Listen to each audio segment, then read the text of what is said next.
using one of these handheld ones, so hopefully you can hear me. I can hear it echoing back, so that's sounding good. Okay, so I'm Rebecca Paynter, and before we moved to Shropshire, I gained environmental qualifications, managed a nature reserve, and taught trainee countryside rangers. I primed him. So, with that history, I've been asked to talk to you about the environment and what we can do as Christians. I'm going to split this talk into 3 parts. We'll look at some of the problems, we'll look at the biblical reasons why we should care for the environment, and then we'll look at some of the ways we can help care for the environment. Our planet is changing. We are told the ice caps are melting as a result of global warming, and you can see this in Frozen Planet 2, which is currently on the TV. We have wildfires, and I'm really hoping that Elijah's doing these. Brilliant. We have wildfires, extreme weather events which cause hotter summers and warmer winters, more frequent droughts and heat waves, regular flooding events and landslides. All these events cause pain, distress, homelessness and economic pressure to humans, but they massively affect wildlife too. The effects of human action have resulted in deforestation that affects wildlife and human life alike. Overgrazing land can in turn create more deserts and an increased risk of erosion. This in turn creates pressure to feed humans, and we end up with massive starvation. Cheap meat from intensive farming can have bad effects on the animals, but the use of chemicals is thought to have dubious effects on our own health too. It also creates massive runoff which leaches into the water system, which provides us with drinking water, gets sprayed over crops and kills wildlife and fish.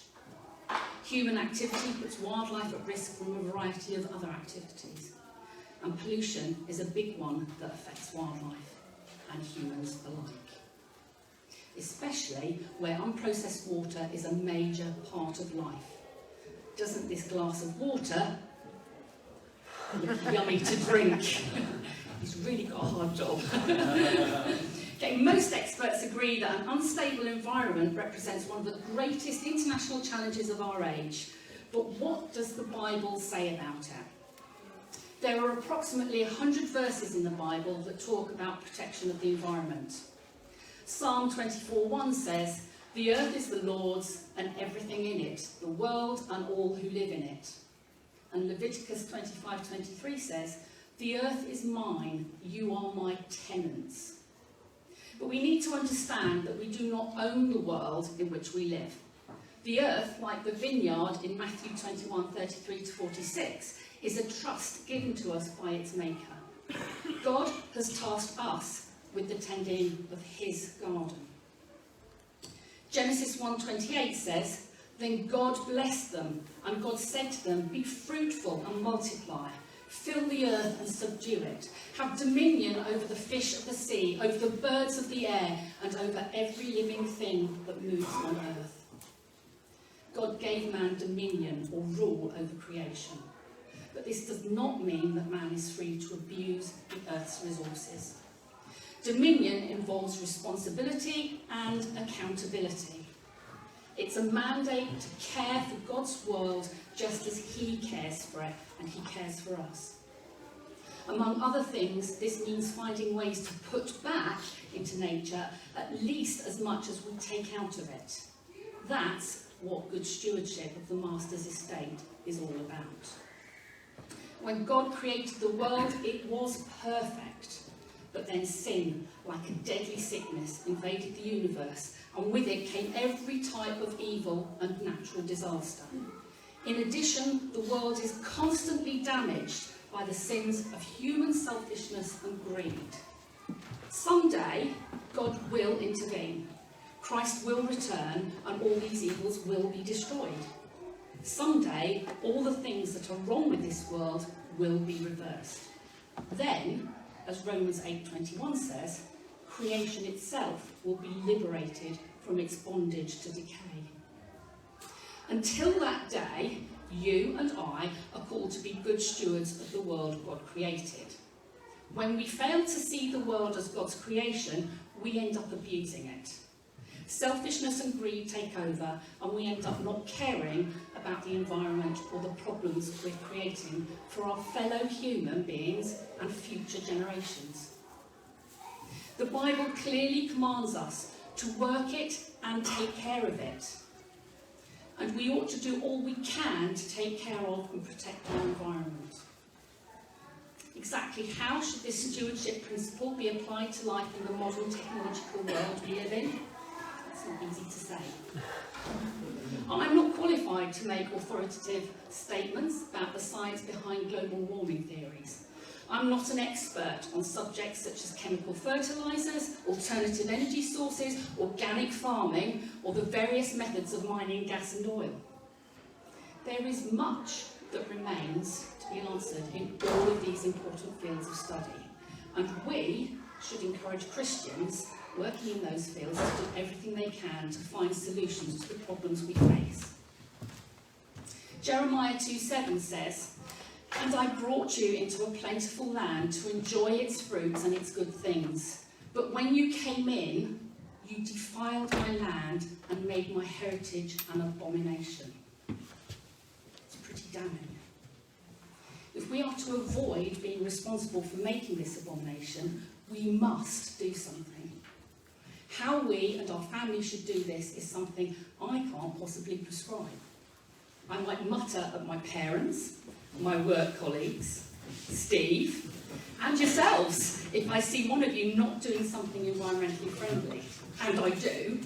But ultimately, it is for you to discover what you can do through prayer, study, and the guidance of the Holy Spirit, and then to put your findings into action. Now, today's climate crisis threatens billions of the world's poorest people. It multiplies food scarcity, extreme weather, and other hazards which are unevenly felt by poorer countries. Faced with this injustice, we might ask ourselves the same question our Bible does. James 2:16 says, "If we say to them, 'Go in peace, keep warm and well fed,' but do nothing about their physical needs, what good is it?"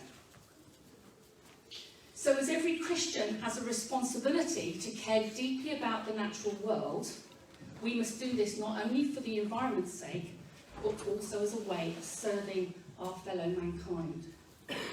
Our interactions with the environment should aim at improving human life and alleviating the suffering of men, women and children who have been created in the image of God. Now, a couple of weeks ago I had a conversation with Isaac Hotchkiss, and we were discussing his move into digs this year and the rising cost of fuel, etc. I'd also mentioned this talk I was due to give, and I said that in many cases being environmentally friendly also saves money. If the biblical reasoning for being environmentally friendly didn't convince you, or doesn't convince you, to all make changes, saving money, especially in the current economic climate, surely has to be a good reason. This is therefore a win-win situation for us. Now, for the next part of my talk, I'm going to suggest some things that you could do. And all I ask is you think of just one thing to do or make a change to. Of course, if you can do more than one, that would be brilliant. But if we all did one thing, that would make a collective big difference. This isn't about being judgmental about what you are doing. It's about asking you to make one change. Okay, so the amount of carbon dioxide released into the atmosphere as a result of our activities is called our carbon footprint. We all have a footprint from the minute we are born, and we need to reduce it. So here are some ideas, and realistically I'm only going to be able to scratch the surface in the time I've got. Okay, so unplug all appliances, electronics and other devices when they're not in use. It's not difficult, just turn it off. Even when a device is turned off, it is still continuing to use energy, so make sure you unplug it. That prevents this from happening. One Karen Williams at the Food Bank recommends is to turn the heating off completely, invest in a heated throw and only pay to heat yourself instead of the whole house. Turn the thermostat down by 1 degree, you probably won't even notice it. Put on an extra jumper, Oh, Helen's nudging Terry there. Puts on an extra jumper. Puts on an extra jumper and turn the thermostat down another degree. Okay? Teenagers, this is one for you. You can still look cool with a jumper on. And don't tell us you're cold if you have ripped jeans or bare bellies. Use a microwave, slow cooker or air fryer to reduce the use of the oven. The oven's an item that uses up a lot of fuel. Air fryer is very big at the moment. Okay, this next one is really simple. Just turn the lights off when there's no one in the room. Hey, you! Yes. Okay, now Starbucks blows through 8,000 paper cups every single minute. 8,000 every minute. Many organisations give discounts for bringing your own cups. Grace Church doesn't have a discount for bring your own, but it does use compostable cups. They probably don't actually get recycled from the hub, so bring your own cup like I do. Or take your paper cup home at the end of the day and add it to your paper recycling and help church do its bit. John 6:12 says, when they had all had enough to eat, he said to his disciples, gather the pieces that are left over, let nothing be wasted. Don't be wasteful in what you buy and in what you do with what you buy. Be a savvy food shopper instead. Plan your weekly meals so there is less waste in landfill. You'll save some pennies because what's the point in spending money on what you aren't going to use? Eat less meat. Opt for more fresh and cooked vegetables, particularly vegetables high in protein. Tasty and easy to prepare, vegetarian and vegan options do exist. Whilst being a vegan may be the ultimate choice, not everyone can do this. And that's me, I can't do it. But just switching to have one meal a week with no meat will make a big difference and save you money. Alternatively, you could switch your choice of meat. A chicken produces far less greenhouse gases than a similar amount of beef. Producing 2 pounds of beef releases 132 pounds of greenhouse gases. 2 pounds of peas, just 2 pounds of greenhouse gases. See the difference. Okay, keep the fridge and freezer cool enough. It needs to be at an optimum temperature, and unpack groceries as soon as you get home from shopping to keep food better for longer. Eat seasonal vegetables. These are usually cheaper because they haven't had to travel many miles from hotter countries, and they often taste nicer as well. Flying foods produces 50 times more carbon dioxide emissions than sending them by boat. Grow your own. Nikki grows her own. She's got an allotment. But you can have a patio pot or a few pots of herbs on a windowsill. It all helps. Preserve foods when they are cheap and in season. Home frozen fruits and veggies stay good for up to 1.5 years, but you can also turn them into jams, freeze dry them or pickle them. We're currently enjoying juice from our homegrown grapes. Reduce your use of single-use plastics by reusing them. There are lots of ideas for reusing plastic bottles as well as just refilling them with water. Switch to reusable versions of everyday products. If you have a baby, consider reusable nappies. Ditch the wipes and use a washcloth instead of wet wipes and cotton wool instead of face wipes. Even better, try reusable wipes. And if you're a lady, there are environmentally friendly alternatives to sanitary products. Use reusable cutlery and straws. Carry them with you and decline them if you are giving them out. Take your own reusable shopping bags to the shops. This one action alone could eliminate a lot of plastic waste. And chaps, you need to make sure you have these with you. See, it's us girls that always have them. Buy a reusable water bottle instead of buying disposable plastic bottles. It will last longer and be far more beneficial to the environment than a plastic single-use bottle. Use Christmas and birthdays to collect good quality versions of these items if necessary. If you use a coffee machine with pods, consider getting a refillable pod. However, if you still use pods, and I do. You can send used pods off for recycling, which I also do. Buy loose tea instead of individual tea bags and make a one-time investment in a tea infuser. But if you do still buy bags, check the bags are compostable, as many are made with man-made fibres, alternatively known as plastic. They don't even have to be expensive. And I've got an example over there, which is just from Aldi, and really not that expensive.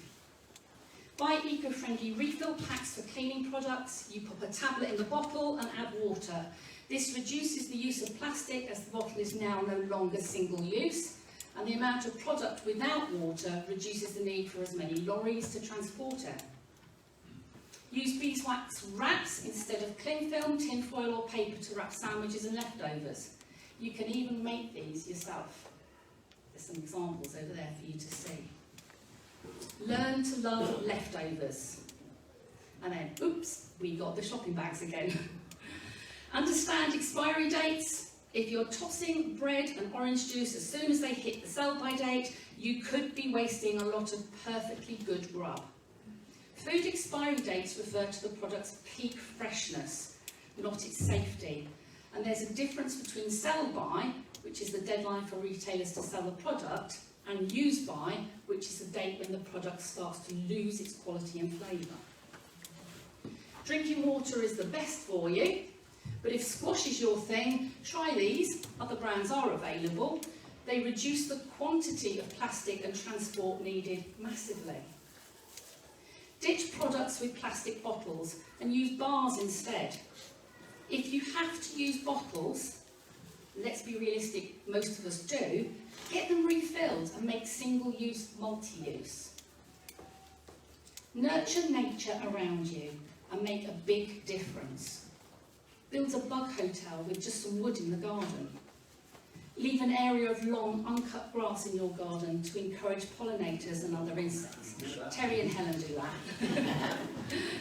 And I'm sure the person mowing the lawn will probably appreciate it greatly as well. This also provides a habitat and food source for birds and small animals. Butterflies need longer grasses for warmth and shelter. Ensure that there is a good supply of bird food all year round, not just in the spring. Compost any peelings and unavoidable food waste, preferably at home, or if you get rats like I did, in the green box the council has given us. Driving etiquette.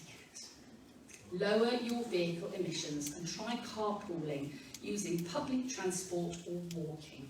If you have to use a car, use a fuel catalyst. Reduce your speed, it's cheaper on fuel and reduces air pollutants for those living near roads. Wrexham is one I can think of locally.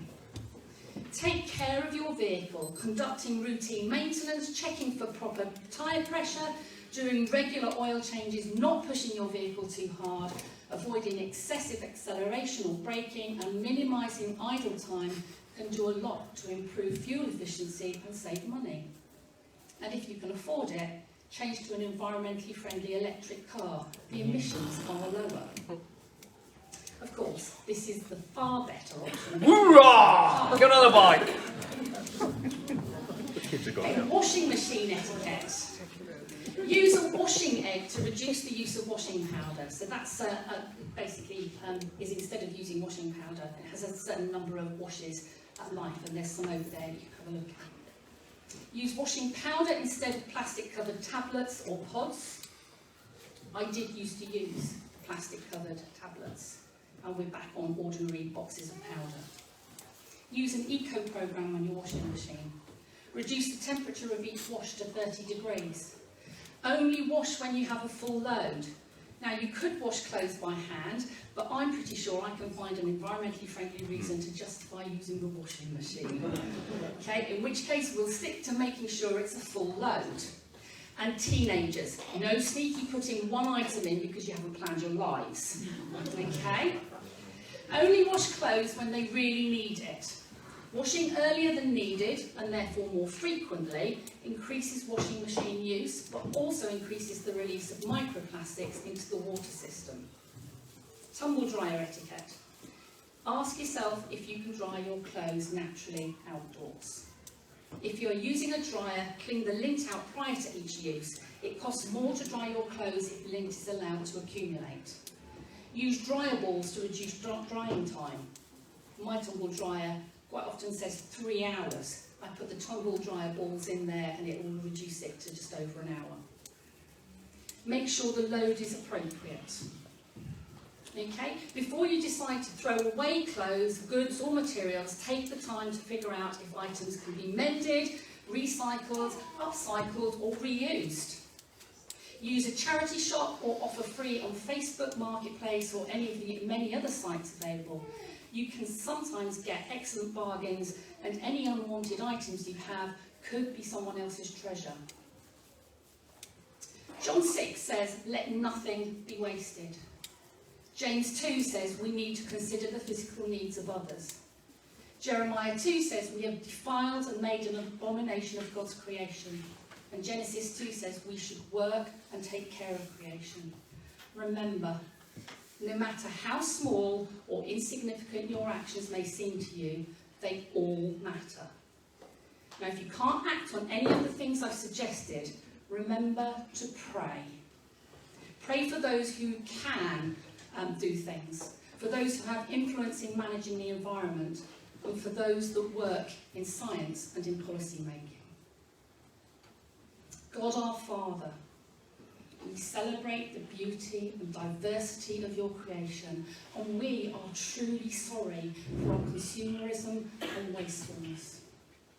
Have mercy on us for polluting and contaminating the earth with billions of tons of waste.